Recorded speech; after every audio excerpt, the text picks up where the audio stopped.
My wife announced at dinner, "I'm getting my tubes untied. My ex-lover wants kids now." Assuming I'd raise them, I said, "Follow your heart." Then I filed for divorce and froze my assets. Her lawyer called me 2 hours after the surgery. If anyone had asked me that night how my marriage was going, I'd have said rock solid. 15 years with Clarissa, 12 married, 0 drama. Our life was the kind of suburban sitcom people pretend to envy. Decent jobs, 2 cars, a nice house with a mortgage we didn't cry over, and a vacation fund that actually existed. We didn't have kids by choice, and Clarissa was the one who made that choice sound romantic. "Let's travel. Let's live," she said back then, 5 years into marriage. And then she got her tubes tied. Her idea. I was there holding her hand through recovery, joking that we were officially factory closed. We even got takeout sushi that night and toasted to adult freedom. So yeah, I thought we were solid, which is why over spaghetti one random Thursday night, my wife dropped a bomb that made me rethink every life decision I'd ever made. "I'm getting my tubes untied," she said just like that, like she was announcing a new haircut. I laughed mid-bite, thinking I'd misheard. "Come again," she smiled, twirling her fork through the pasta like she was auditioning for a cooking show. I said, "I'm getting my tubes untied." "Why in God's carb-loaded name would you do that?" I asked. She dabbed her mouth with a napkin. "Because Trent wants kids." "Trent," I repeated, slow and suspicious. "Trent, who?" She blinked innocently. "My ex. You remember him?" Oh, I remembered him. Tall, skinny, thought his unfinished tattoo sleeve made him edgy. The kind of guy who'd call himself an entrepreneur while living in his mom's guest room. I hadn't heard that name in years. I set down my fork. "Clarissa, please tell me this is a prank." "No prank," she said cheerfully, sipping wine. "We've been talking for months. He realized he made a mistake ending things. He wants to try again and have a family with me." For a second, the world went quiet like the universe itself had hit pause to watch me implode. My brain just blue-screened. "So," I finally said, "Trent, your ex wants kids, and your solution is to undo a medical procedure you begged me to support 5 years ago." She nodded, utterly calm. "Yes, I thought you'd understand." "Oh, I understand plenty," I said. "But walk me through this insane logic. You want to have kids with Trent? Does that mean I'm supposed to help raise them? Because unless I missed a chapter, I'm still your husband." She smiled like she'd rehearsed this speech. "It doesn't have to be complicated. You make good money. And Trent's getting back on his feet. We could raise the kids together. He'd be like a fun uncle." "A fun uncle." I almost choked. "A fun uncle with DNA privileges. Perfect." I leaned back in my chair, staring at her like she'd sprouted antlers. "Clarissa, do you hear yourself? You're telling your husband that your ex wants to rejoin the program and I'm supposed to fund season 2. She frowned. "Don't be dramatic." "Sweetheart," I said slowly. "You just told me you're planning to have a baby with another man while still married to me. Drama's kind of built in." She sighed, annoyed that I wasn't clapping for her emotional evolution. "I thought you'd be supportive. You've always said you want me to be happy." "I did," I said. "But I was assuming your happiness didn't involve untying surgical knots and resurrecting Trent the unemployed." She crossed her arms. "You're being small-minded." "Small-minded? No, Clarissa. Small-minded is thinking this pasta is dinner. What you're doing is staging an emotional hostage situation." She rolled her eyes and muttered something about me not getting it. I picked up my fork again, twirled some spaghetti, and decided to go out with grace or sarcasm. "Clarissa, you should absolutely follow your heart." Her face softened instantly. "Really? Absolutely?" I said, nodding. "Follow it wherever it leads you." She smiled, that same radiant smile she used to flash when we booked a beach trip. "Thank you, honey. I knew you'd understand." "Of course," I said, standing and grabbing my plate. "But when your heart packs up and moves in with Trent, don't expect my wallet to come along." The smile vanished. "Excuse me." "You heard me," I said, rinsing my plate in the sink. "You can follow your heart, your dreams, your nostalgia, but not on my dime." She slammed her fork down. "You're being cruel." "Cruel?" I laughed. "Clarissa. I paid for the factory shutdown. Now you're asking me to sponsor the grand reopening under new management." Her face twisted in disbelief. "You're making this ugly." "No, I'm just refusing to make it stupid," I said. For a long minute. She just stared at me, tight-lipped, stunned, maybe even embarrassed that her pasta confession hadn't gone viral for bravery. Then she said, "You know, Trent listens. He supports me." "Yeah," I said, grabbing my jacket. "Because he's unemployed. He's got plenty of time to listen. That's what happens when your workday ends before breakfast. She glared. You're jealous of what? His free time or his delusion? Her nostrils flared. You'll regret this attitude probably, I said, walking toward the door. But at least I'll be regretful and solvent. I left her there at the table, half-finished wine glass, half-eaten pasta, and a look that screamed, I didn't plan for this to backfire. I drove around for an hour just trying to make sense of it. I mean, who does that? Who wakes up one day and says, you know what would spice up my marriage? A baby with my ex-boyfriend. When I finally pulled back into the driveway, the house was dark except for the glow of the TV. Clarissa was on the couch watching some reality show about polyamory. Irony died that night. She didn't look up when I came in. I'm sleeping in the guest room, she said. Perfect. I said it'll be less awkward when you start video chatting your baby daddy. Grow up, Luke. She snapped. You're overreacting, Clarissa. I said, if I told you I wanted to start a family with my ex, how would you react? That's different, she said immediately. How? Because men don't get it. Trelation, logic doesn't apply to you. She grabbed her blanket and stomped upstairs. I just sat there in silence, staring at the TV. Some guy on the screen was crying because his wife wanted a third partner. I almost laughed. Buddy, I muttered. At least she warned you before the spaghetti. That night, I barely slept. Every time I closed my eyes, I heard her voice saying, he wants to try again and have a family with me. Each word echoed like someone dropping bowling balls onto my sanity. I thought about every vacation, every anniversary, every dumb couple selfie we'd ever taken, and realized all of it could be undone over a bowl of marinara and misplaced nostalgia. By 3 a.m., I'd made up my mind. This wasn't a midlife crisis. This was a full-blown demolition. Clarissa wasn't looking for love. She was looking for an audience. And I was done being the co-star in her soap opera. So the next morning, I made 2 cups of coffee, one for me, one for the woman who was about to regret ever mentioning Trent, and waited for her to come downstairs. She shuffled in wearing her silk robe, phone glued to her hand, already Googling tubal reversal success stories. I handed her the mug. Morning. She smiled faintly. Thanks. I didn't sleep much. Me neither, I said. I was busy wondering how long I've been married to a Lifetime movie plot. She sighed. Luke, don't start. I'm not starting, I said. I'm just recalculating my exit strategy. Her eyes narrowed. You're not seriously thinking about leaving over this? Clarissa, I said, you're planning to make babies with your ex. If that's not a good reason to leave, I don't know what is. She stared, genuinely shocked that I wasn't playing along. I thought we were stronger than that. We were, I said, until you turned dinner into a DNA announcement. She stormed off, muttering something about me never supporting her dreams. And that was it.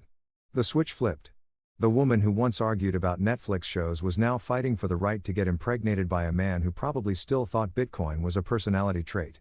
I took my coffee, went to my office, and opened a new document titled Exit Plan. Step 1, call Howard, my lawyer buddy. Step 2, don't let her see it coming. The way I figured it, if she wanted to start a new family, she could do it without my name on the mortgage, my paycheck in the mix, or my sanity in the line of fire. Because no matter how many Pinterest quotes she posted about following your heart, the fine print was clear. Some hearts lead straight to financial ruin. And I was done sponsoring hers.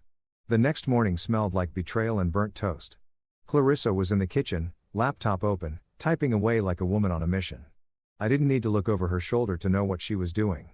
She was researching tubal reversal success rates. Meanwhile, I was in the living room researching something equally life-changing, divorce lawyers. The contrast was poetic. She clicked through medical forums like she was shopping for a spa package.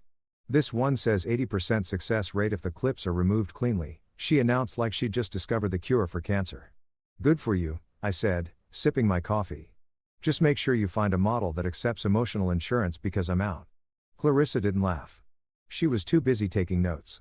There's a private clinic in Atlanta that does it faster. $1,800 for expedited surgery. Expedited? I asked. Are you expecting a coupon for babies? She ignored me. 5 minutes later, she printed a form and slid it across the table like she was closing a business deal. They just need your signature. Payment has to be made up front. I picked up the paper, pretending to read it. So, you want me to sponsor your ex's comeback tour? Her head snapped up. It's not like that. It's a medical procedure. You're my husband. This is our journey. No, Clarissa, I said. Our journey ended when you decided to invite Trent to the after-party. She crossed her arms. It's our money, Luke. Our money doesn't cover your midlife sequel, I said. You don't see me asking you to fund a yacht so I can relive my bachelor days. Her eyes narrowed. You're being impossible. I'm being realistic, I said, standing up. If you want your tubes untied, that's your business. But don't expect me to foot the bill for a science experiment sponsored by nostalgia. She slammed the table hard enough to rattle the salt shaker. You're trying to control me, Clarissa, I said. I'm trying to control my bank account. 10 minutes later, her phone buzzed. I heard her whispering in the corner, voice rising like she was auditioning for a courtroom drama. A minute later, she marched back in, face red. Greta's on her way. Of course she is, I said. Every bad idea of yours comes with a family audience. Greta, her younger sister and self-appointed moral compass, arrived 20 minutes later in yoga pants in judgment. Luke, she said, not even greeting me. You can't refuse to pay for her medical care. She's not curing cancer, Greta. She's curing boredom, I said. You're heartless, she hissed. No, I said, I'm bro-conscious. There's a difference. Clarissa folded her arms, glaring at me like I was the villain in her Hallmark movie. I'll just use my 401k, she said. I hope you're happy. Ecstatic, I said. That's one less lawsuit to worry about. She stormed upstairs, Greta following like a backup singer in a bad music video. I could hear muffled complaining, words like selfish, toxic, and emotionally abusive being thrown around. I turned up the TV just to drown them out, which felt metaphorically accurate. Later that afternoon, my phone buzzed. It was Howard, my old college buddy turned lawyer. I texted him earlier and his response came fast. Document everything. Everything. I texted back everything.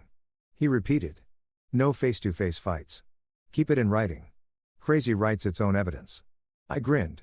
Solid advice. So, I stopped talking to Clarissa directly and started texting her instead. Every wild thing she said became a legal artifact. Clarissa, 8:42 a.m. This is your fault. If you'd been more emotionally available, I wouldn't have reconnected with Trent. Me. 8:45 a.m. Noted. Emotional unavailability now officially cheaper than surgery. Clarissa. 9:12 a.m. You're punishing me for wanting happiness. Me. 9:15 a.m. Just ensuring your happiness has its own payment plan. She didn't respond after that. Probably Googled if sarcasm was admissible in court. 2 days later, she came home with a folder labeled pre-op. I was on the couch eating cereal straight from the box. Don't mind me, I said, just enjoying my last week as the irrelevant husband. She set the folder down. You're such a child. And yet, I said, I'm still more mature than the woman trying to reboot her ex with my cash. She ignored me and called someone on speaker. Hi, Janet, she said. Yes, my husband's being difficult about the payment. The name hit like nails on glass. Janet Whitfield, her friend, and worse, a divorce attorney. Janet's voice came through the phone. Professional and smug. Clarissa, if he's withholding financial access, that could be considered coercive control. I nearly choked on my cereal. Coercive control? Lady, I'm just saying no to funding the world's weirdest love triangle. Mr. Morrison, Janet said sharply. You're legally obligated to support your wife's medical needs. She's medically fine. I snapped. Her only condition is chronic poor judgment. Clarissa gasped. You're cruel and your crowdfunded chaos. I said, good luck, Janet. I hung up. 30 minutes later, my phone buzzed again. Unknown number. Sir, this is Dr. Patel's office. Your wife listed you as the financial guarantor for her procedure. I smiled. Oh, that's cute. Please remove my name. I'm allergic to irony. By that night, she'd done it. Borrowed from her 401k. I overheard her on the phone telling Greta. I can't believe he's making me do this alone. Alone? I whispered from the hallway. You've got a backup sperm donor and a lawyer. That's a crowd. The next morning, I came downstairs to find her sitting at the table scrolling through baby name lists. If it's a boy, maybe Milo, she said aloud. Or Finn. I poured my coffee and nodded. Go with oops. It's gender neutral and historically accurate. She didn't laugh, but I did. That afternoon, I texted Howard again. Me? She's going through with it. Borrowed $8K from her 401k. I think she's serious. Howard, then so are we. Start documenting assets. Freeze nothing yet, but stay ready. Me, you sound like a SWAT commander. Howard, trust me. Marriage law is a war zone. By evening, Clarissa had packed an overnight bag. Trent's picking me up tomorrow, she said. He wants to be there for support. Of course, he does, I said. Because nothing screams moral support like driving your lover's wife to surgery. She frowned. Don't make this ugly, Clarissa. I said, this stopped being pretty when you put another man's name next to the word family. That night, she slept in the guest room again. I could hear her phone pinging, probably Trent sending motivational memes. I lay awake thinking about how we got here. 15 years of teamwork, gone because she wanted a plot twist. At some point around midnight, I got up and went downstairs. The house was quiet except for the hum of the fridge. I opened my laptop and pulled up my notes from Howard. Step 1, stay calm. Step 2, collect evidence. Step 3, smile like nothing's wrong until the paperwork hits. So I started compiling screenshots, bank statements, texts, even my body, my choice, Pinterest board, because apparently in divorce court, irony counts as motive.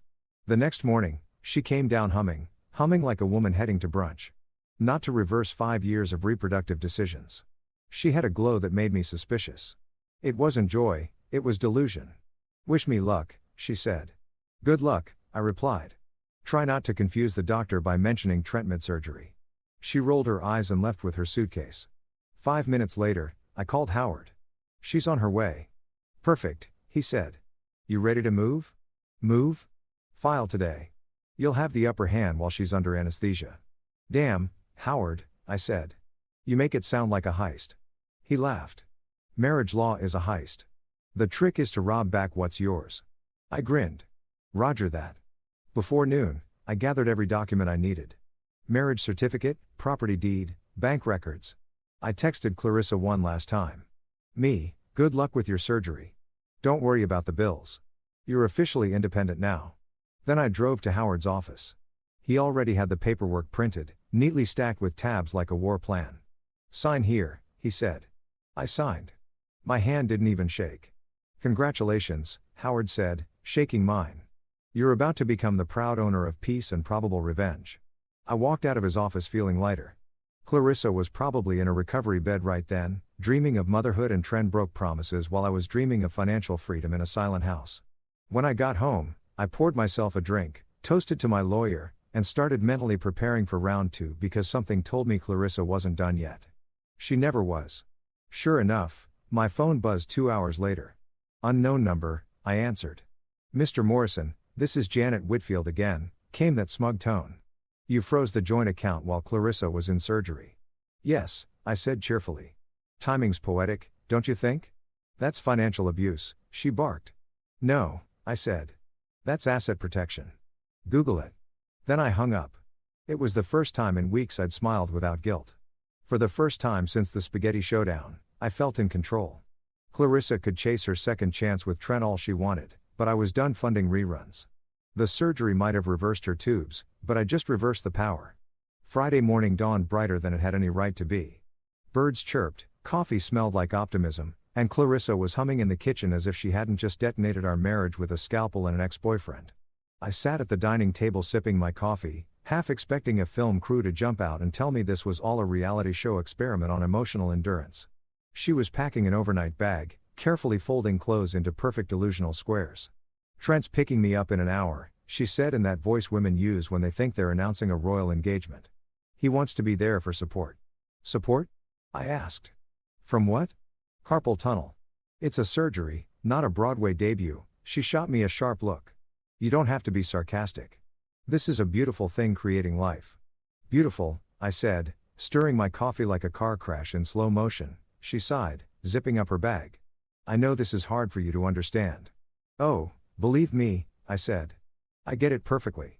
You're driving off with your ex to undo the one good decision we ever made. Totally normal Friday. She paused mid-step. You don't have to make me feel guilty. Don't worry, I said standing and carrying my mug to the sink. You've got Trent for comfort. I'm sure he's great at emotional support or whatever support broke guys specialize in. Her face wrinkled. You always think money solves everything. No, I said, but in this case, it definitely solves not living with a woman trying to get pregnant for someone else.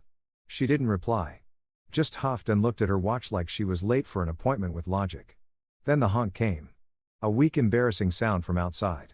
I peeked through the blinds and saw Trent's car, A faded red sedan that looked like it ran on disappointment and hope. I waved casually. Trent waved back awkwardly. Clarissa grabbed her purse, chin held high. "You're impossible," she said. "And you're consistent," I said, smiling. "Good luck, Clarissa. Really, try not to bleed on my upholstery when you get back." She glared at me one last time and stormed out, slamming the door hard enough to shake the picture frames. The sound was oddly satisfying. The moment she was gone, my fake smile dropped faster than the stock market during bad news. I turned off the coffee machine, grabbed my phone, and dialed Howard. "She's gone," I said. He didn't even say hello. "Good. You ready?" "Born ready," I said. At exactly 9 a.m., we filed for divorce. Electronic signatures, time-stamped, digital, and permanent like a tattoo of freedom. At 9:30, I froze the joint accounts. Clarissa had probably imagined herself recovering from surgery while I waited dutifully with soup and flowers. Nope. I was busy reassigning financial custody. By 10 o'clock, I'd opened a new checking account under my name only. The banker, a cheerful woman named Tessa, smiled and said, "New beginnings?" "You could say that," I replied. "It's like spring cleaning, but for emotional baggage and shared credit cards." At noon, I called the insurance company and changed the beneficiary from Clarissa to my brother Kyle. The agent on the line, bless her, asked if it was for security purposes, something like that. I said, "You could say my wife's about to start a new chapter, and I prefer not to appear in the footnotes." By 2, I was feeling invincible, like I'd just survived an emotional hurricane, and rebuilt with sarcasm and spreadsheets. I poured myself a drink, leaned back in my chair, and admired my handiwork. Then the phone rang. "Unknown number, Mr. Morrison, speaking." "This is Janet Whitfield representing your wife, Clarissa Morrison," I groaned. "Of course. Hello, Janet. Lovely to hear from you again. Have you come to confess that your client's lost her mind? Or is this just the sequel?" She ignored my tone. "Did you freeze Clarissa's accounts while she was in surgery?" "Yes," I said cheerfully. "Timing's poetic, don't you think?" "That's financial abuse," she snapped. "No," I said, "that's asset protection. You might have read about it in that thing called the law. You can't leave her without access to funds while she's vulnerable." "She wasn't vulnerable when she planned to have another man's kid on my dime." I said, "This is what we call balance. You're risking serious consequences," I chuckled. "So is she, but only one of us filed first." There was silence. Then, grudgingly, "I'll be in touch." "Looking forward to it," I said, hanging up. I stood there for a moment, feeling a strange kind of peace. For the first time in weeks, I wasn't the one reacting. I was acting. And damn, it felt good. Around 4:00 p.m., my phone buzzed again. This time it was a text from Clarissa. "Clarissa, surgery went great. Feeling sore but happy. Trent was amazing. Me? Glad to hear. I filed for divorce. Feeling free but thirsty." She didn't respond for a while, but when she did, the message was a masterpiece of denial. "Clarissa, you're being impulsive. We can still make this work. I'll be home tonight." "Me? Take your time." I changed the locks. No reply after that. Just blissful silence. That night, I cooked myself dinner. Steak, mashed potatoes, the works. I poured a glass of bourbon, turned on some jazz, and toasted to self-preservation. "To me," I said aloud. "And to never sponsoring delusional fertility again." Halfway through dinner, the doorbell rang. I debated ignoring it, but curiosity won. When I opened the door, a delivery driver stood there holding a bouquet of roses. "For Luke Morrison, that's me," I said, signing the receipt. The note attached read, "For forgiveness and for love reborn, Clarissa." I laughed so hard I nearly spilled my drink. "Love reborn," I muttered. "Lady, the only thing reborn is your bad decision-making." I tossed the flowers straight into the trash. The next morning, my neighbor Dave, retired, nosy, and perpetually in his robe, caught me outside. "So, the MS out of town?" he asked, pretending not to pry. "Out of her mind," I said. He chuckled. "You two always seem solid." "Yeah, well," I said. "Turns out solid was just the foundation for a disaster." "Sorry to hear that, pal." I smiled. "Don't be. I'm finally getting the house back to one occupant who knows how to pay bills and not schedule surgery with her ex." He blinked. "That's specific." "Yeah," I said, heading back inside. It's been that kind of month. By afternoon, I'd started cleaning the house. There's something therapeutic about vacuuming after emotional chaos. I gathered her things, clothes, toiletries, half-read self-help books, and piled them neatly in the guest room. I even labeled a box for the new parents.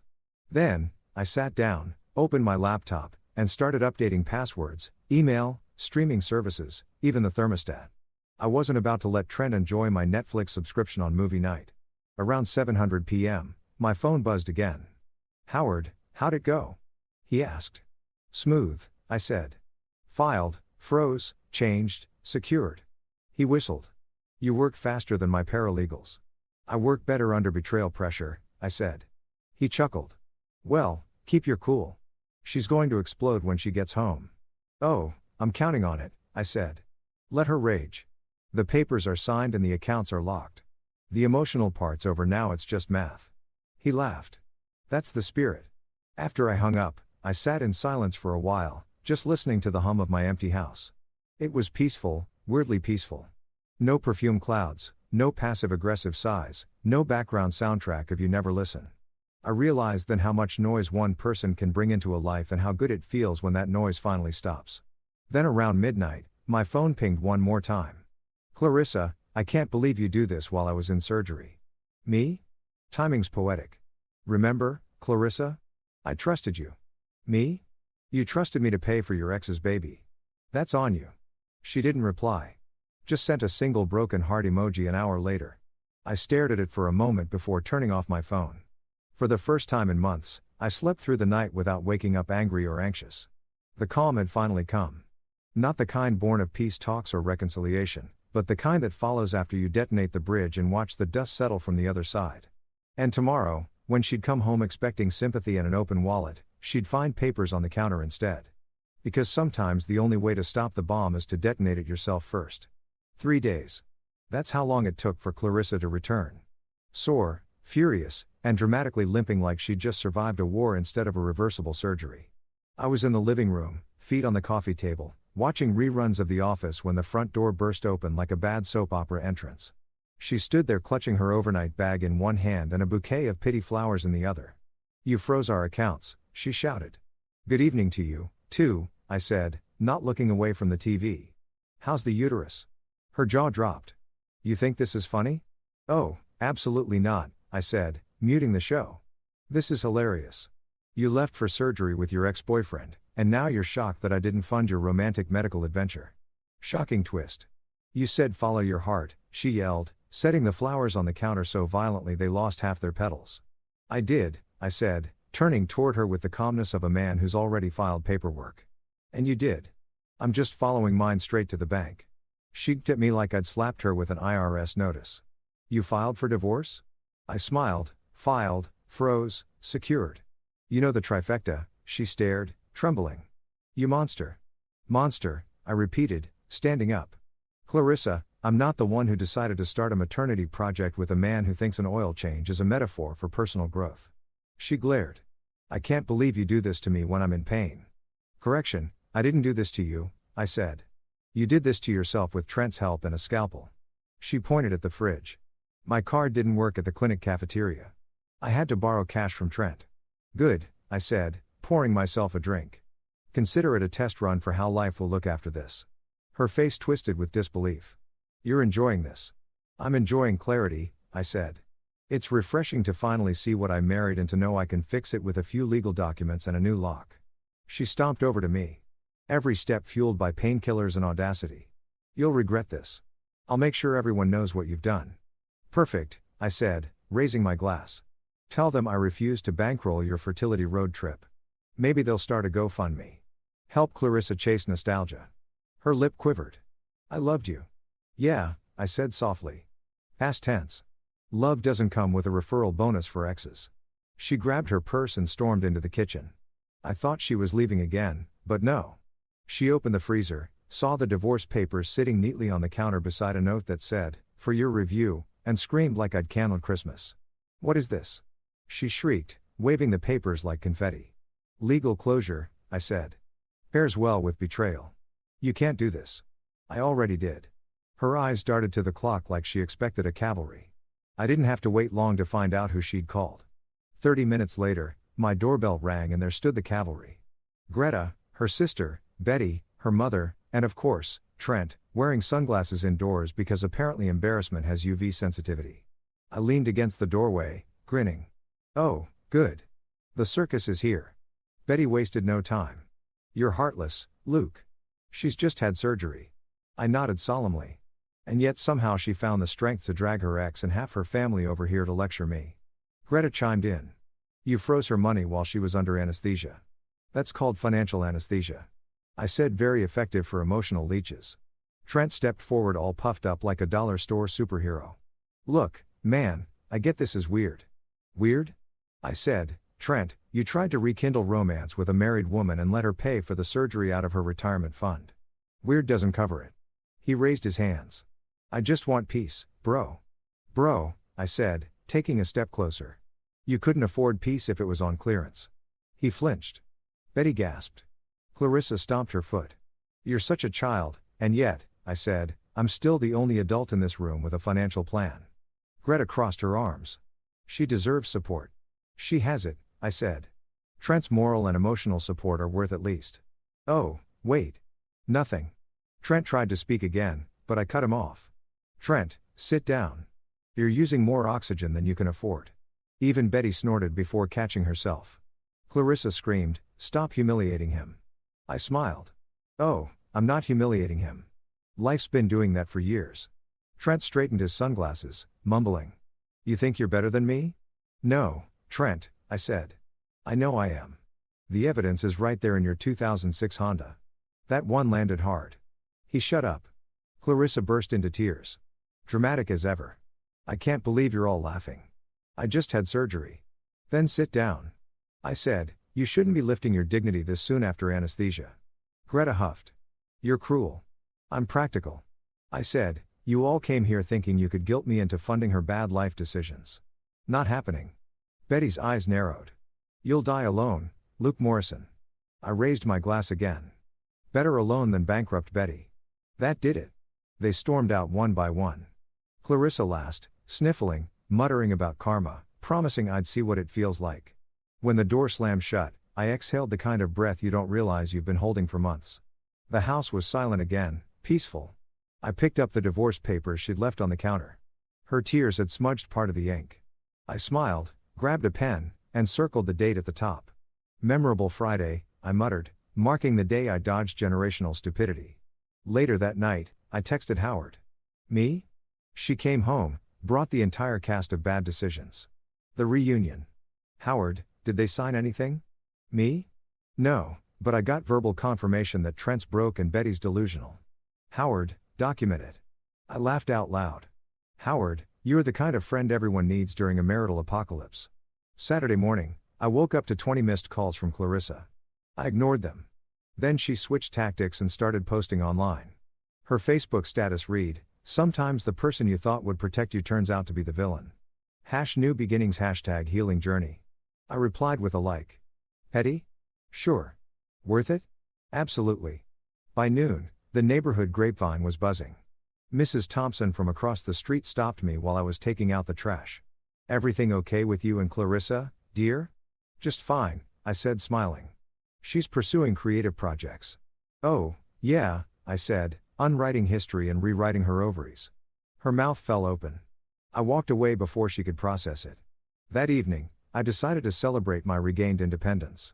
I grilled steaks, opened a bottle of whiskey, and played my favorite playlist, something other than Clarissa's eternal wellness vibes. Halfway through the second drink, I got another text. Clarissa, I can't believe you think this is over. You'll hear from my lawyer. Me? Already did. She hung up on me after I told her to Google financial boundaries. Clarissa, you're cruel and cold. Me? I prefer the term fiscally frostbitten. She didn't reply, but 10 minutes later, my Ring camera pinged. I opened the app and lo and behold, there she was on the porch trying her key. It didn't work. The look on her face when she realized it had been changed. Priceless. I watched silently as she banged on the door. Luke, open up. I didn't move. She pounded harder. You can't just lock me out of my own house.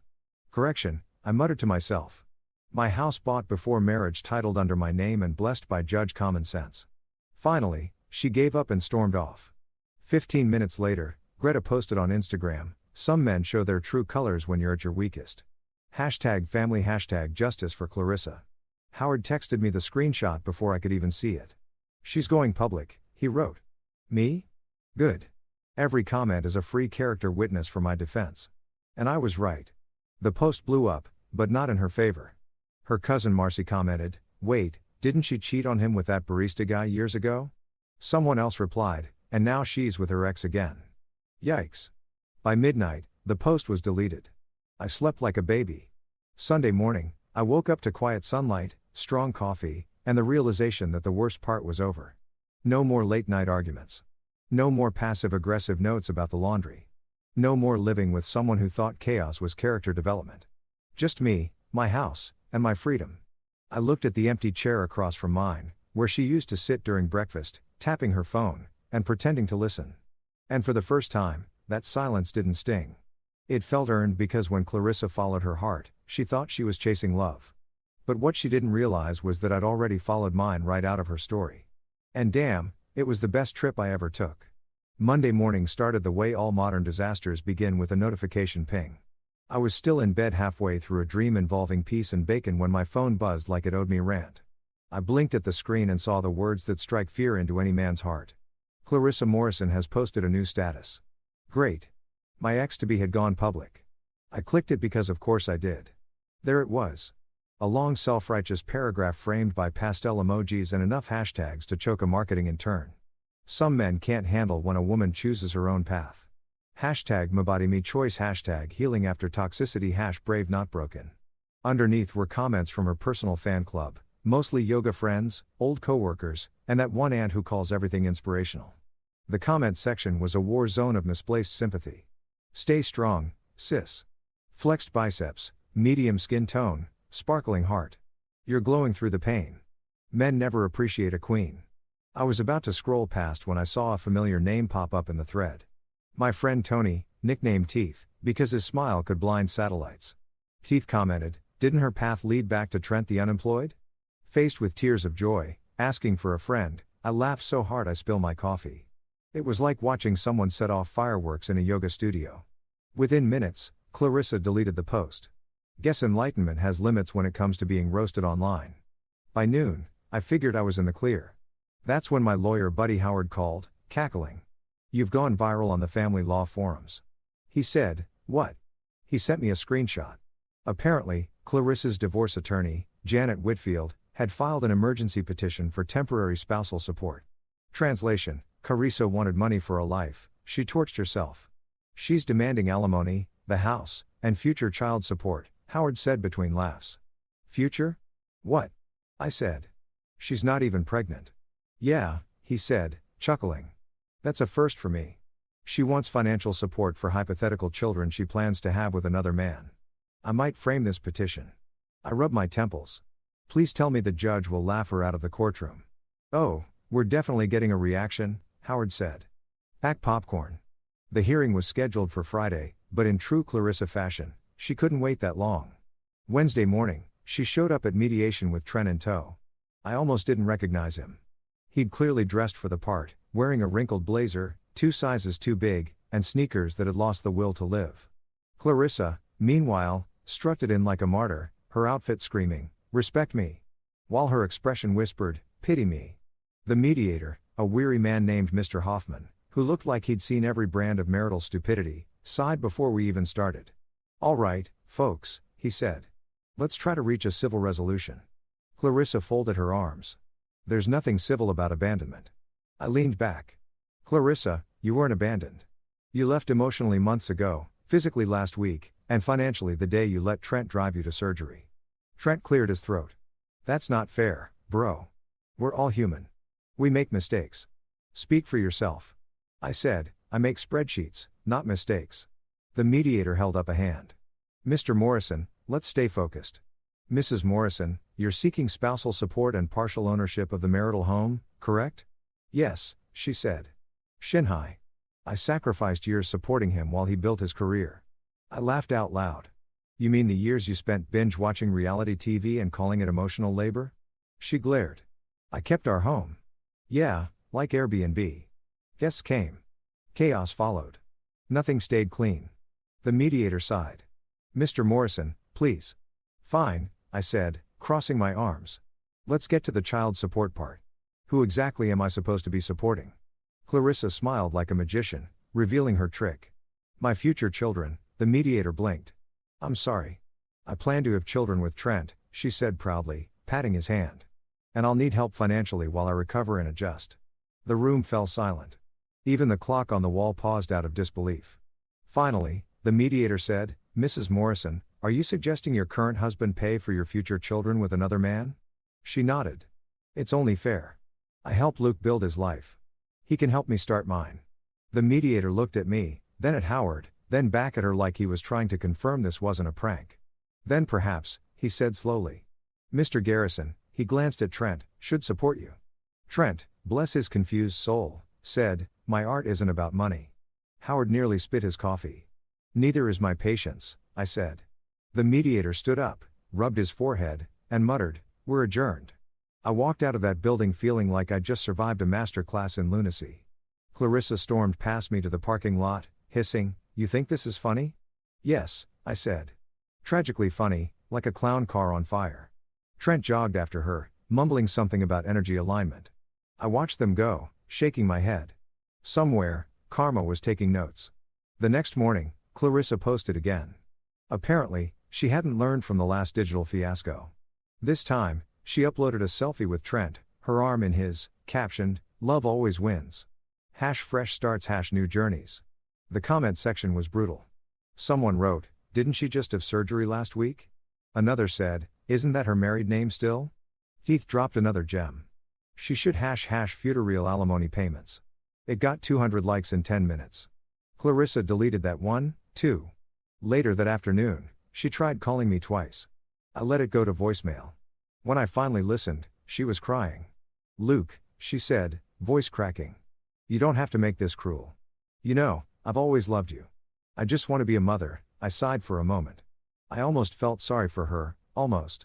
But then I remembered how she'd smiled when she said, Trent wants kids with me. And that pity evaporated like cheap perfume. I texted Howard.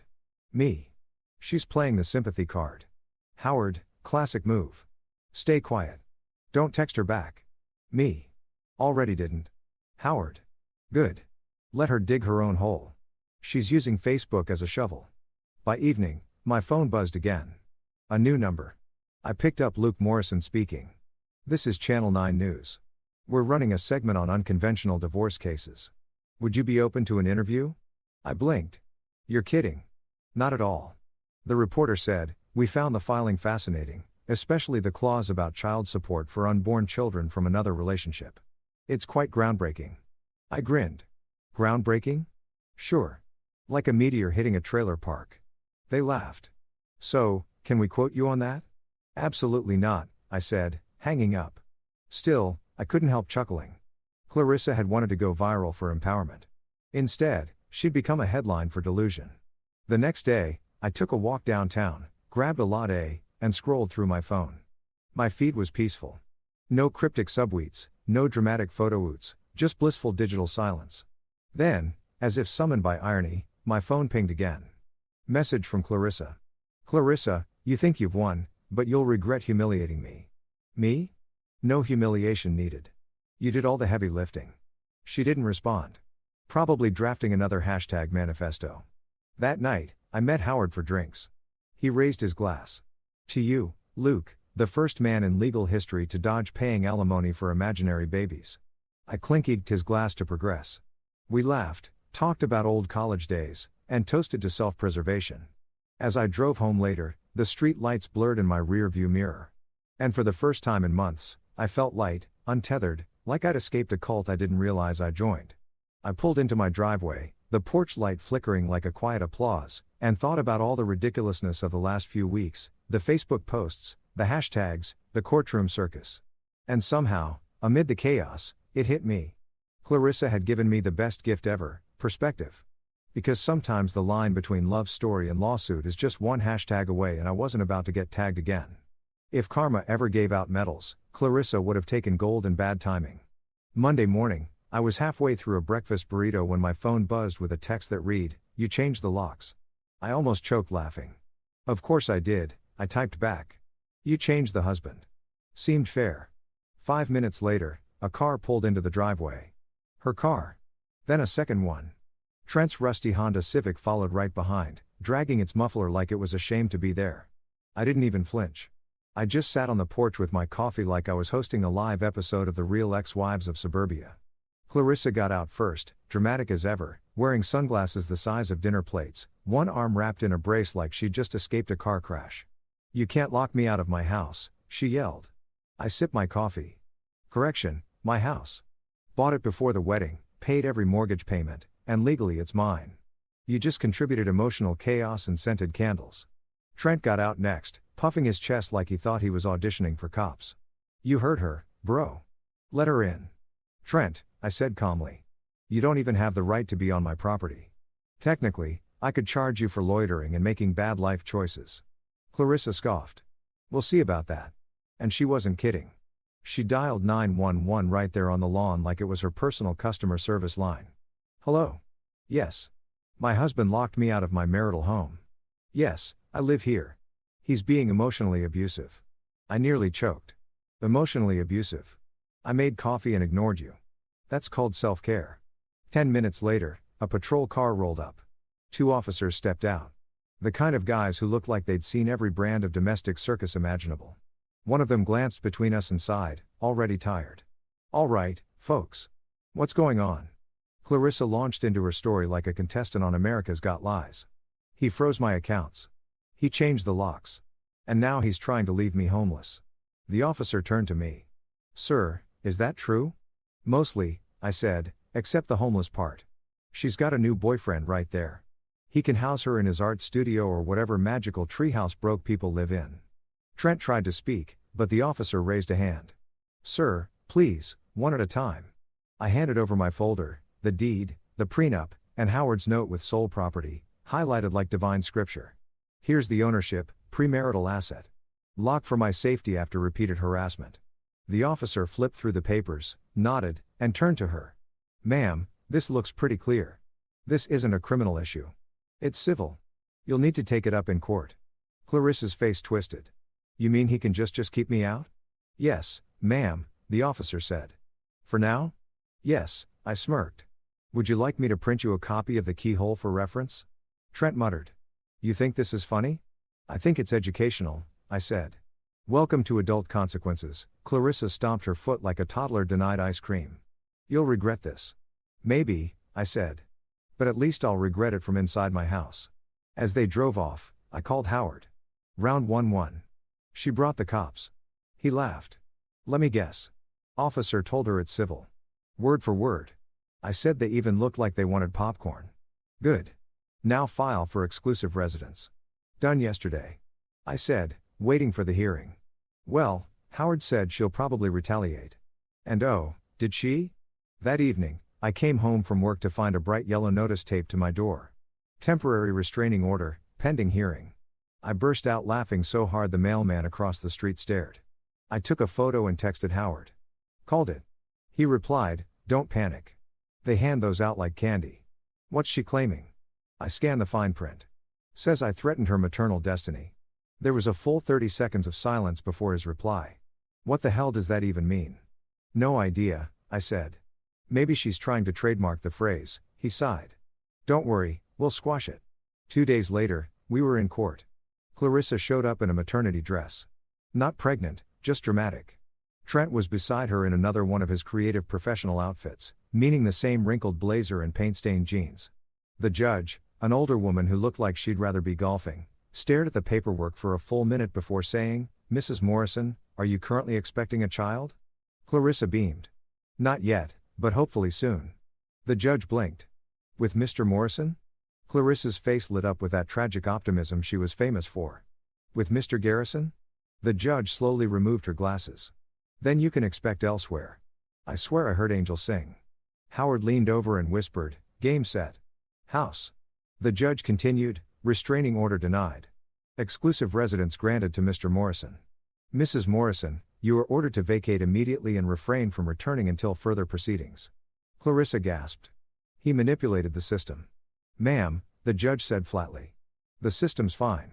You're just bad at it." Even Trent winced. When the gavel hit the block, I wanted to cheer, but I didn't. I just smiled calm and smug, the smile of a man who just won the emotional Super Bowl. Outside the courthouse, Clarissa turned on me. You think you've won, but this isn't over.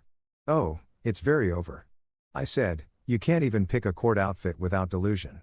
You wore a maternity dress to a property hearing. Trent stepped forward, trying to puff himself up again. We're building a future, man. You can't stop love. Love? I asked. Trent, you're a 38-year-old man who paints beach sunsets for Instagram likes. You can't even stop your car from leaking oil, Clarissa gasped. You're cruel. No, Clarissa, I said. I'm free. They stormed off. I took a deep breath and looked up at the courthouse steps, sunlight hitting my face like divine approval. It felt like closure, or at least halftime in a very stupid game. When I got home, I changed the locks again just for sport, then ordered a pizza. Half pepperoni, half poetic justice. I watched a movie, laughed too loud, and slept better than I had in months. The next morning, my neighbor Dave came over with his coffee mug. Heard you won in court, he said. The whole block's talking about it. Small town rumor mill works fast, I said. Clarissa was outside your house yesterday crying and yelling about fertility rights, he said, shaking his head. The mailman filmed it. He's got like 2,000 views already. I grinned. Guess I'm finally internet famous. Dave chuckled. Man, you're handling this like a champ. Dave, I said after being married to that drama tornado, courtrooms feel like spas. That weekend I got an email from Howard, officially yours. Deed and title reaffirmed. Case closed for now. I poured a drink, opened the blinds, and looked around my house. My house.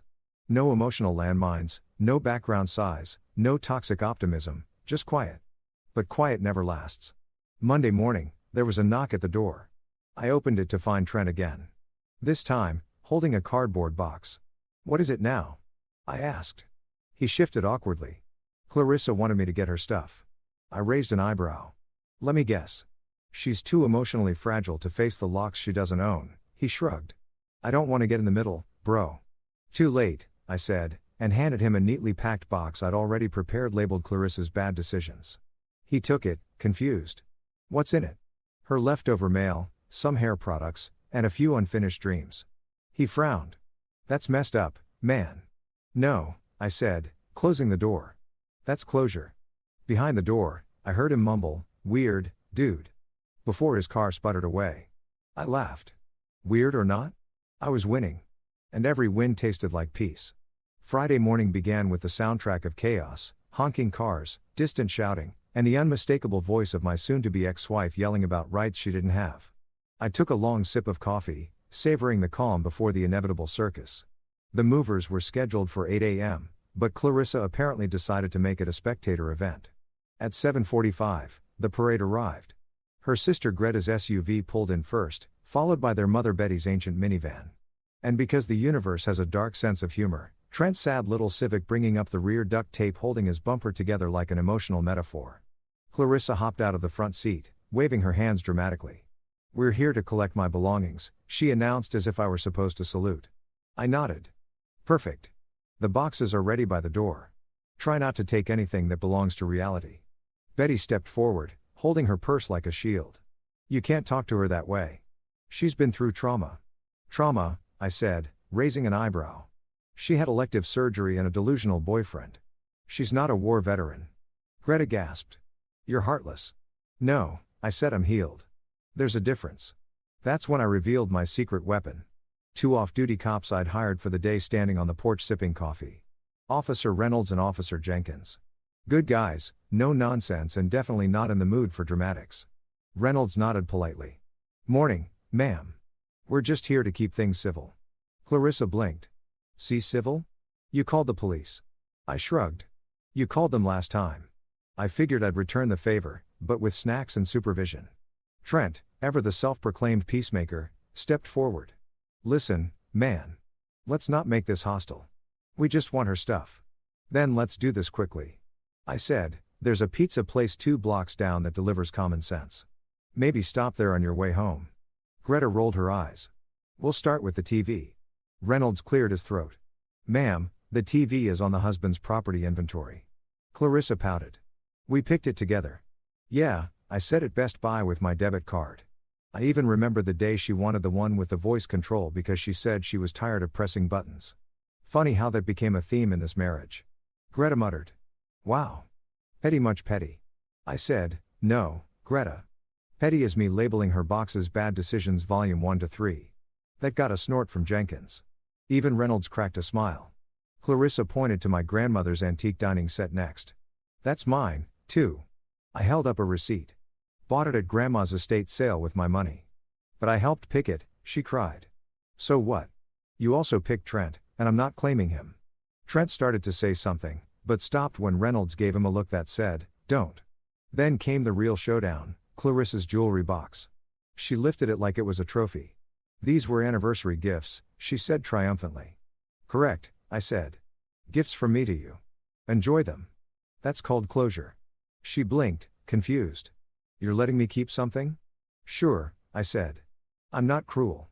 Besides, it's costume jewelry. I wouldn't want the pawn shop laughing at you and your boyfriend. Betty gasped. Luke Morrison, you are a vile man. Thank you, Betty, I said. I strive for consistency. Then, like a slow-motion scene in a bad movie, Trent reached for my flat-screen TV. I didn't even say a word, just nodded toward Jenkins. The cop's voice boomed. Put it down, sir. Trent froze. TV halfway off the wall mount. He looked like a toddler caught stealing cookies.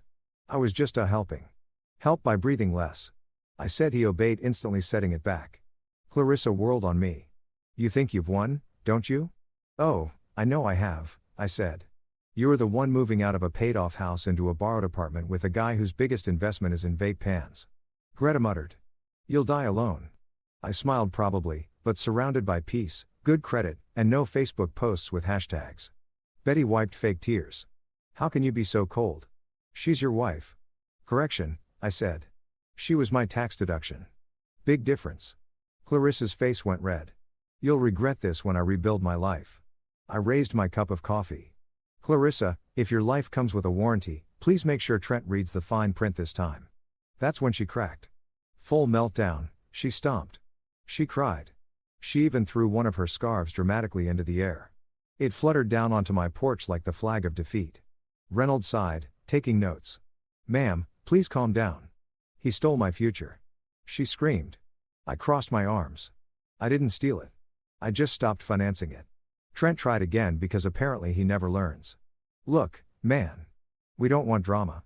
We just Trent, I interrupted. You showed up at another man's house with his wife, tried to take his TV, and are currently holding her purse. You're drama. Even Reynolds couldn't suppress a chuckle. After 2 exhausting hours, they packed what little she could claim, clothes, a few kitchen items, and that jewelry box. I handed her the final envelope, the official property settlement terms. She ripped it open, read the first line, and gasped. $73,000. That's it. That's it. I said, you get the cash. I get my sanity. Fair trade. That won't even cover the surgery, she shouted. Then consider it a cautionary tale, I said.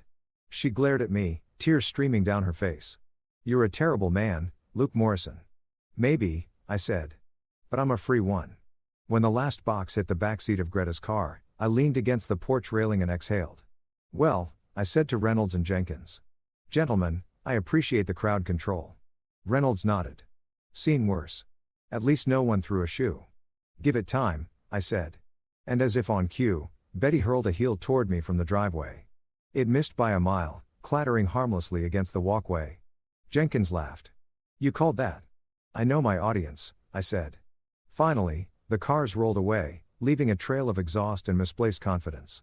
I stood there watching them go. The sun hitting my porch like a spotlight on the last act of a tragedy. I'd already survived. The silence that followed was beautiful. No yelling, no crying, no speeches about destiny. Just quiet. I went inside, poured myself another cup of coffee, and called Howard. It's done, I said. The Queen and her court have vacated. He chuckled. Any damages? Only emotional ones, I said.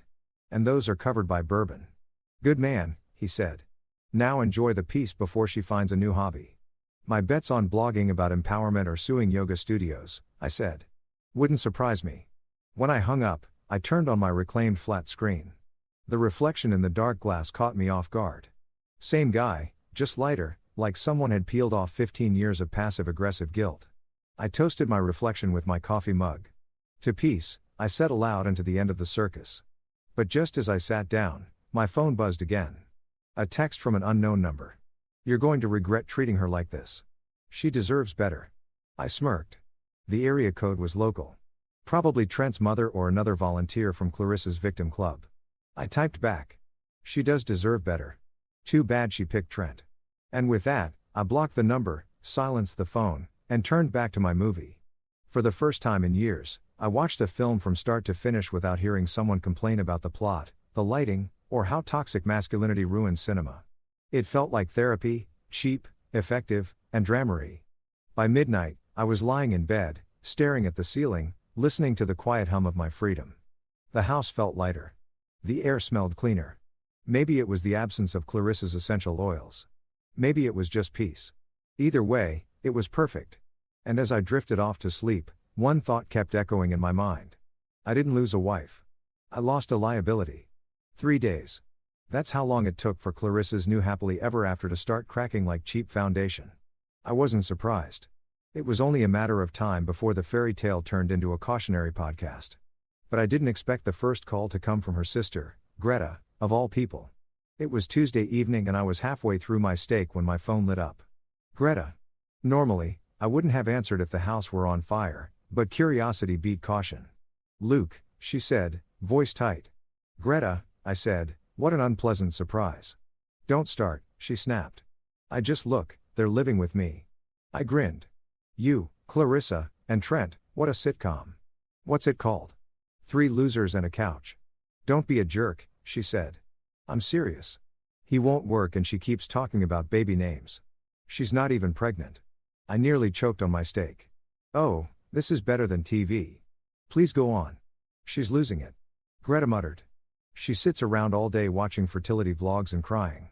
And Trent, God, he's been painting in my garage. Says he's working on a vision board for creative abundance. He owes me rent." "Greta," I said, trying not to laugh. "You invited them in. You bought the ticket. Enjoy the ride." "I didn't invite them," she hissed. "She showed up crying about you and how you stole her dreams. I didn't know she was bringing the clown." I laughed so hard I had to mute the call for a second. "Let me guess. Trent told you he just needed a few weeks to get on his feet." "Yes," she said. "He's been here 10 days and hasn't worn shoes once." "Sounds like progress," I said. "At least his feet are getting fresh air." "This isn't funny." Greta said, "You should see her. She's not the same. She's kind of delusional." I leaned back in my chair, swirling my drink. She was delusional before. Now she just has an audience. There was a long pause. "You don't care at all, do you?" I smiled. "Care, Greta? I cared for 15 years. Now I'm retired." She hung up. I spent the next 5 minutes laughing into my bourbon glass. An hour later, Howard called. "Got a message from Clarissa's lawyer," he said. "Let me guess. She wants more money." "Bingo. 50 grand to settle things amicably." I snorted. 50 grand. She should try GoFundMe like everyone else with bad decisions. "Could end it clean," Howard said. "You'd be free of her completely." I thought about it for a second, then shook my head. "Nope. She started this chaos. She can finish it. I'm not paying tuition for the school of consequences." Howard chuckled. "You've got a mean streak." "Call it a sense of balance," I said. "Every action gets a reaction. Hers just come with rent due." That night, I slept better than I had in months. Maybe it was the whiskey. Maybe it was knowing that karma was finally putting in overtime. The next morning, my peace was interrupted by another call. This time from a number I didn't recognize. Against my better judgment, I answered. "Luke," a soft voice said. "Depends who's asking." "It's Clarissa." I sighed. "Shouldn't you be too busy naming imaginary babies?" She ignored the jab. I just wanted to talk calmly. "That's new." I said, "All right, you've got 30 seconds. "I'm struggling," she said. "Everything's hard right now, Trent. And I just need a little time to get settled. Maybe you could help." I laughed so loudly it startled her. "Help, Clarissa. I already helped. I didn't press charges when you stole half my peace of mind." "You're being cruel," she said softly. "And you're being predictable," I replied. "What do you need?" "Money, food, a therapist with industrial strength patience." She sniffled. Just some understanding, Clarissa. I said, I understand perfectly. You left a stable marriage for a broke artist who thinks acrylic paint is a retirement plan. I'm just not funding that understanding. Fine, she snapped. Enjoy your empty house. I am, I said cheerfully. It's quiet, clean, and doesn't cry over baby names. She hung up. Later that day, Greta texted me. You were right. He's useless. She's losing it. This is a nightmare. I replied, welcome to my last 3 years. Greta sent another message an hour later. He tried to sell one of her handbags for gas money. Artistic initiative. I texted back, man's a visionary. I didn't hear from her again that week, but the gossip traveled fast. By Thursday, the neighborhood grapevine, specifically my neighbor Dave, had updates. Heard from my wife that Clarissa is staying with her sister, he said, leaning on the fence. Apparently, she and that Trent guy keep fighting. I grinned. Can't imagine why. Nothing bonds a couple like shared delusion and financial collapse, Dave chuckled. You're cold, man. No, I said I'm free. It just looks like cold from a distance. That night, I poured myself a drink and thought about it. Clarissa had everything. Security, comfort, a husband who didn't cheat or gamble or vanish for weeks. And she traded it all for a man whose idea of ambition was an Etsy page that hadn't made a sale since 2018. You couldn't script a better downfall if you tried. Friday morning, Howard called again. She's desperate, he said. Janet just emailed me. Clarissa wants to negotiate privately. Says she's reconsidering everything.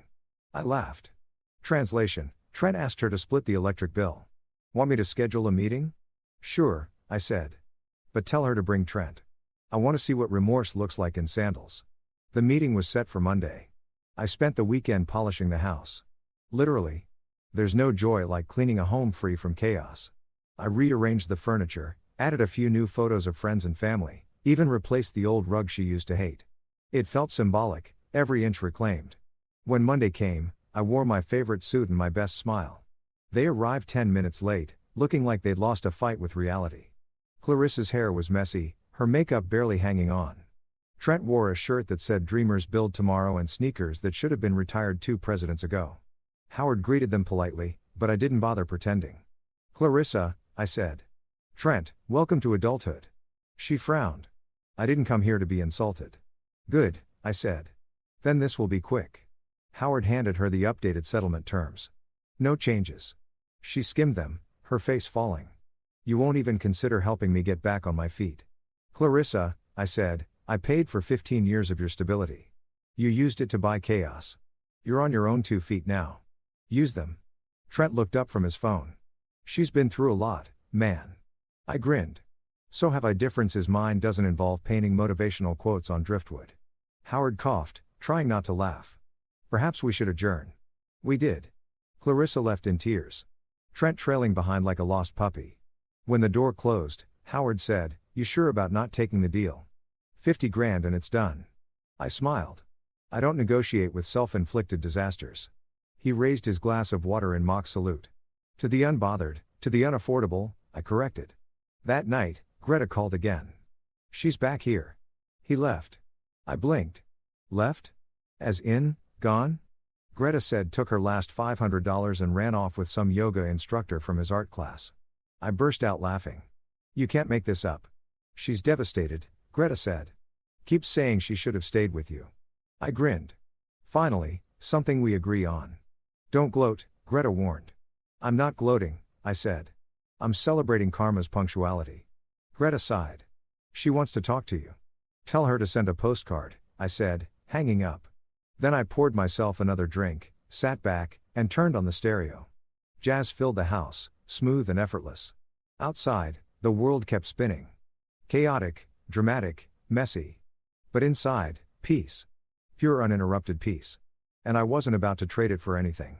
Not love, not nostalgia, and definitely not a second round of Clarissa's fairy tale gone feral. Friday afternoon, the sun was shining, birds were chirping, and I was 3 sips into a perfectly good bourbon when I saw the shape of a familiar disaster marching up my office hallway. I didn't need to check the security feed. The way my receptionist's smile died told me everything. Clarissa was back. She burst through the door like she owned the place, wearing oversized sunglasses and fake confidence. I'm pregnant, she announced, arms crossed like she just won a debate. I stared at her for a long moment, waiting for the punchline. When it didn't come, I leaned back in my chair. It's been 3 weeks, Clarissa. What did you use? Express shipping. Her jaw tightened. The doctor said, it's possible.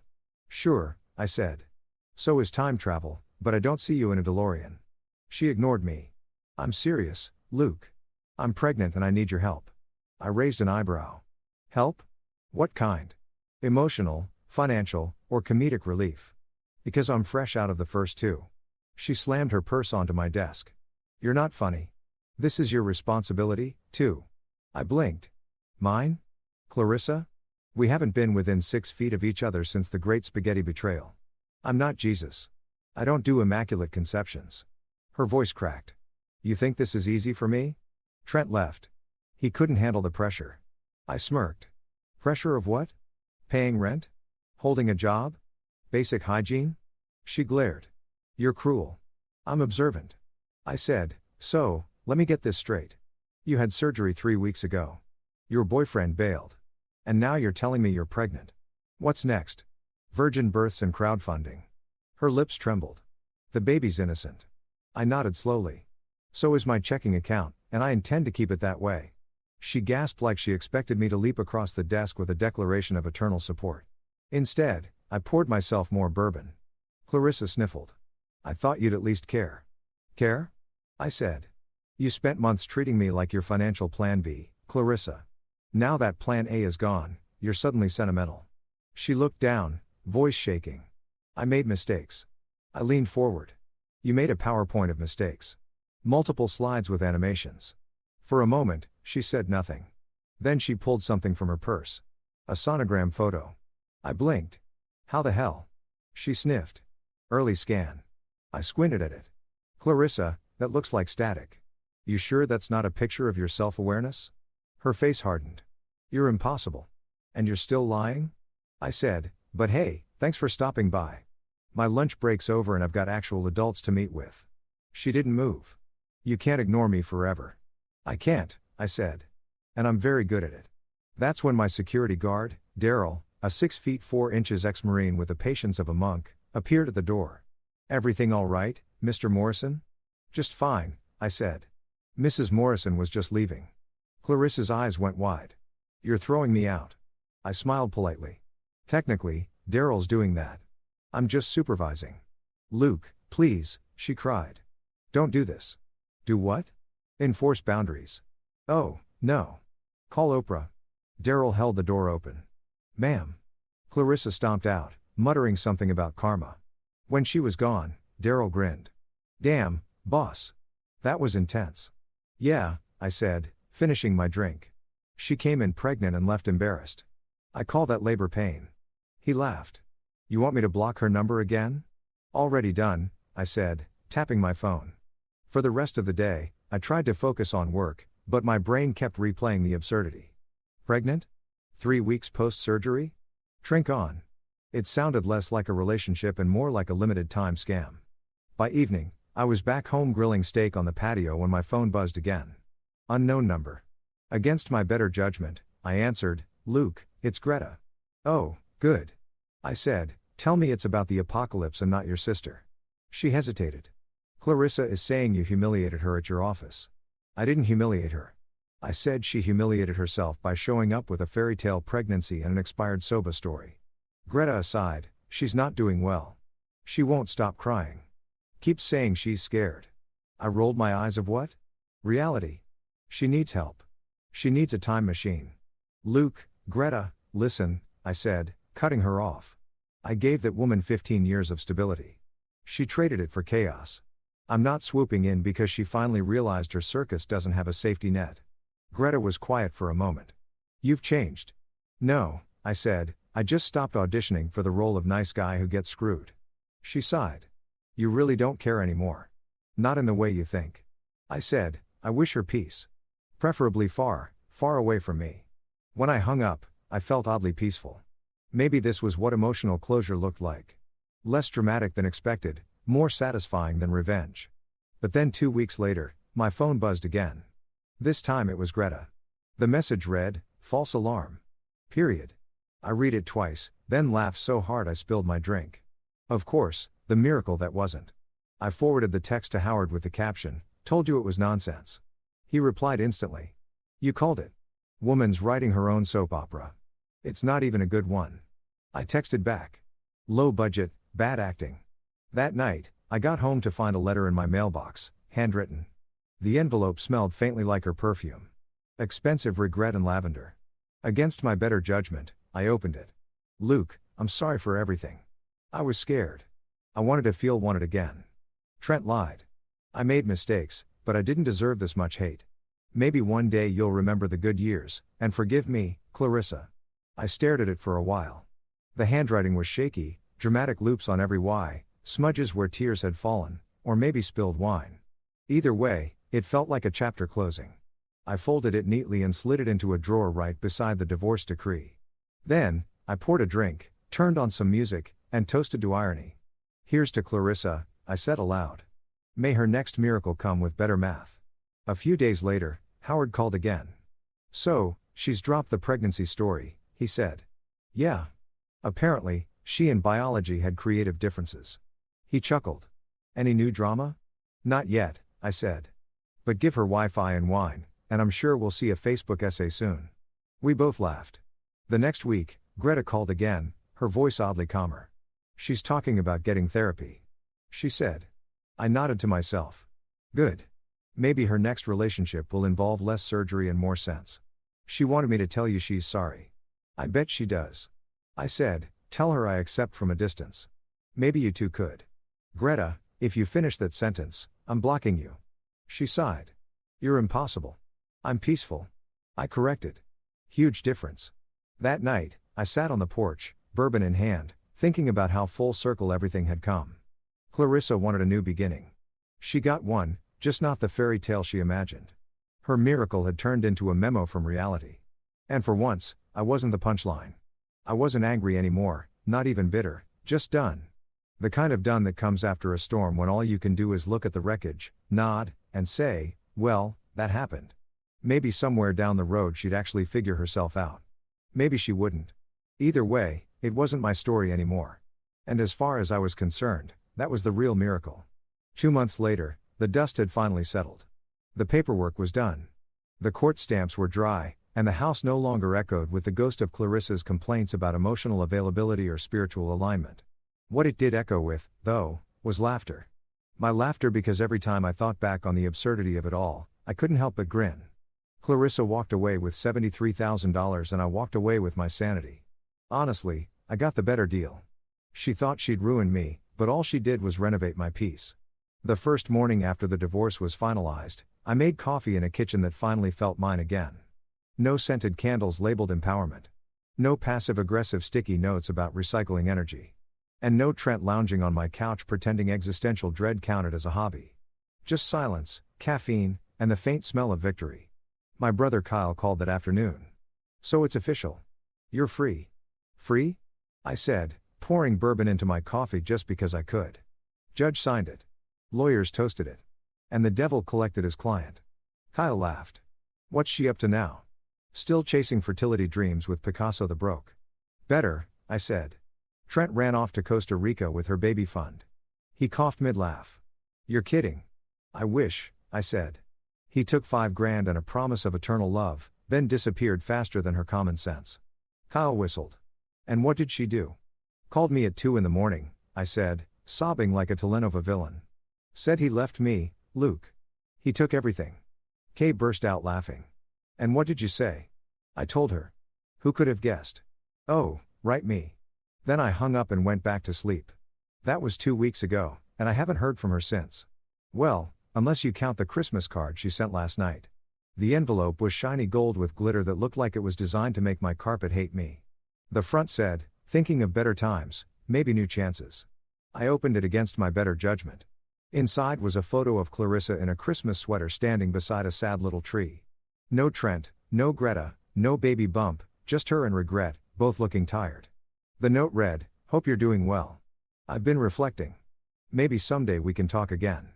I snorted so hard I nearly spilled my drink. Talk again. What was left to say?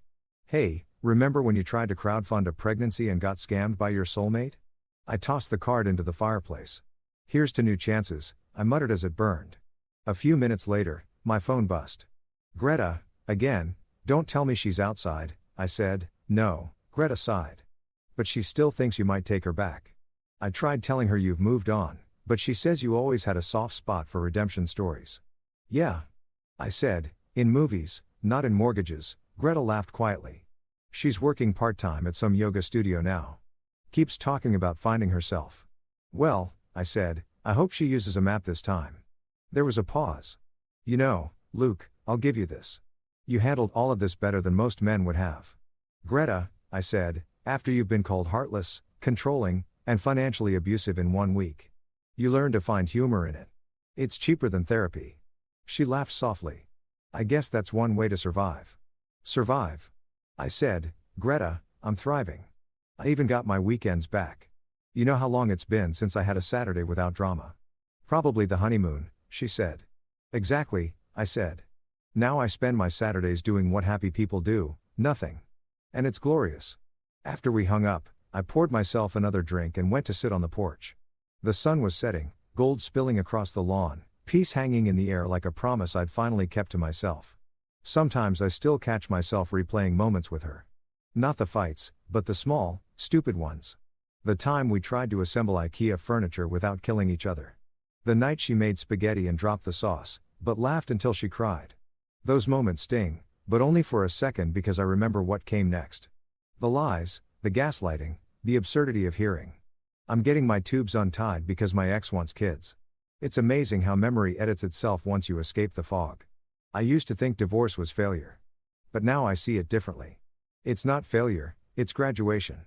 You just don't get a cap and gown. You get silence and a stack of signed papers.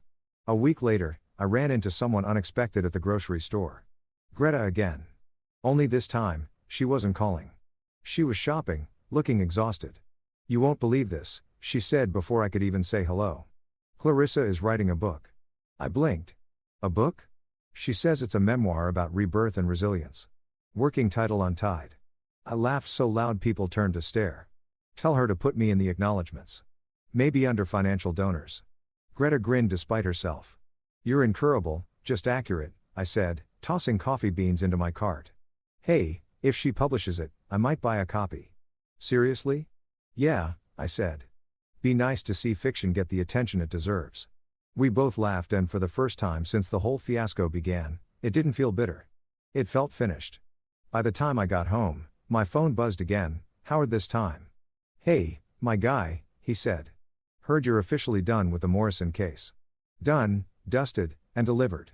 I said, you still drinking that overpriced whiskey? Always, he said. Let's celebrate. Drinks on me. That night, we met at our usual spot. A dim bar with terrible music and great burgers. Howard raised his glass. To freedom, to peace, I said. To women who teach us lessons we didn't ask for, he added. I grinned. And to lawyers who make sure we never pay tuition twice. We clinkied glasses, and for a few hours I forgot the chaos. Later, as I drove home, the city lights glowed against the night sky. I thought about Clarissa, about Trent, about the insanity that had taken over my life for a while. And then I smiled because none of it mattered anymore. Peace isn't loud. It doesn't announce itself with hashtags or declarations. It just shows up quietly, sits beside you, and reminds you what calm feels like. And maybe that's the punchline of it all. After years of drama, you learn that happiness isn't fireworks, it's silence. When I got home, I turned off my phone, poured one last drink, and stood in front of my window, watching the lights flicker outside. I raised my glass to the reflection of a man who'd survived ridiculousness and come out laughing. To following your heart, I said, echoing my own words from that fateful pasta night. But this time, making sure it has a brain. The bourbon burned on the way down, warm, sharp, real. The next morning, I woke up early, made pancakes, and realized I hadn't thought about Clarissa once while I flipped them. That I decided was progress. As I sat on the porch eating breakfast, a text came in from Greta. She's moving out of state. Says she needs a fresh start. I smiled. Good for her, I replied. Tell her I hope she finds what she's looking for. Preferably far away. Then I put my phone down and just listened to the birds, the breeze, the sound of my own unbothered existence. The war was over. The Queen had abdicated and the jester, me, had finally found peace in the punchline.